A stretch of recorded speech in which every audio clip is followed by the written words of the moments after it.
I don't think Santaco has taken the matter backwards. I think here, the city of Cape Town and the Western Cape provincial government need to take full responsibility. Before getting into the issues, the transport issue or the matter affecting the taxi industry, we need to collectively condemn the police brutality meted out against taxi drivers yesterday by the city of Cape Town law enforcement. It was barbaric. It was reminiscent of the days of apartheid. It was inhumane. And it's all the more reason as to why we should be opposing the Democratic Alliance's move to want to have the evolution of powers in terms of policing. They want to do that so that they can dehumanize, so that they can basically shut down any dissenting voice without engaging in a proper dialogue.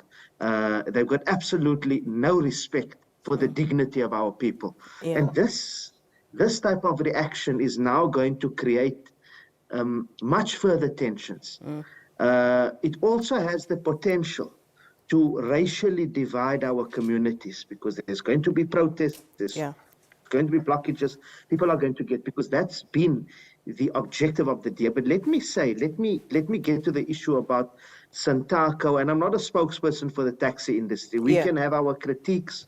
There are many rogue elements inside of the taxi industry as well. Taxi drivers who don't adhere to the law. If you're not adhering to the law, you must face consequences. However, what is happening now in the city of Cape Town is an abuse, and it's an extortion. The South African Taxi Council, for example, has repossessed more than 400 vehicles because of non-payment due to unfair impoundments. They're expected to pay 10,000 Rand just to release their vehicles. Many vehicles are being impounded unfairly. Yeah, and I mean, I just want to say, you know, Mohammed, it's interesting that, you know, at a time that, you know, there's these negotiations that are taking place to kind of figure things out, you know, you'd also then be having the impounding of taxis. Surely that then defeats the purpose. I know, you know, obviously you're not speaking for the DA, but, you know, do you know what the thinking was behind that? In fact, we have spoken to this matter. They must respond. It makes absolutely no sense. It shows that you are not having dialogue in good faith. It shows that also, whilst there's a discussion at the level of the province, or supposed to be at the level of the province, JP Smith is allowed to do as he wants to do. He is the real boss even of the provincial government. The MEC Mackenzie has been quiet. That is why we've asked as the ANC in the legislature for an urgent debate on this particular matter, and we are waiting to see if they are going to give us the debate. It means they are not engaging with the industry as they've always done. They fail to engage with the industry in good faith, because they simply do not care about the lives of the poor and of the working class in this particular province. Because who's affected by this? It's poor and working class commuters. People are getting home late. People are exposed to crime. Let me take you further. This speaks to it. There are more than 100 areas with economic activities where thousands of people are working, but the city has to date not established routes there yet. And there's a memorandum that speaks to this, which the city hasn't had the decency to respond to. Now, when taxis transport people there, what does JP Smith's law enforcement officers do? They impound them. That's ridiculous. And there are many operators who do not have operating licenses because the city is still using 2016 criteria to give licenses or to not to give licenses. Let's talk on about this fear of an escalation in taxi violence, you know, especially now that Santaco has withdrawn from the negotiations, from the talks, from this task team. I mean, what are we expecting in terms of that escalation of violence? And I think you anticipated what I wanted to say in terms of the fact that who suffers from this really are those who use those taxis, and that is essentially the poor majority.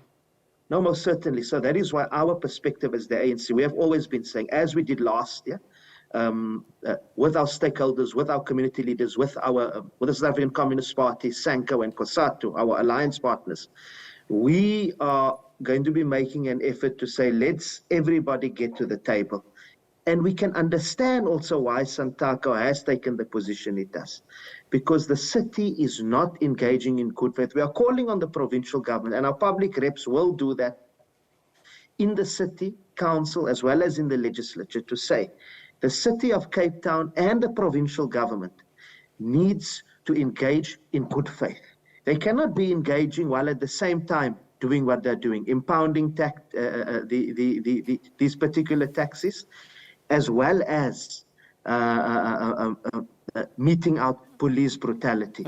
When you want to engage, so let's have an engagement under proper circumstances where everybody is treated fairly. Yeah. That's what we are calling for. And just in closing, as we wrap up our conversation then, Mohammed, where to from now, from your point of view as the ANC in the province? So as the ANC in the province, as I've indicated, we have now called for a debate in the provincial legislature on this particular matter. Yeah. We are also going to seriously consider and support ensuring that this particular matter is taken to the Minister of Police. We have actually called upon the Minister of Police to investigate the actions of the Metro Police. But more importantly, we are going to be engaging with the industry, as we have already been doing, whilst also putting pressure on provincial government to come to the table and to say, look, let's engage in good faith. That is our central message. And we are calling on our people, finally, we are calling on our people, Khalid people, African people, Indian people, the black majority in the Western Cape, not to fall for the democratic alliances, divide and rule tactics.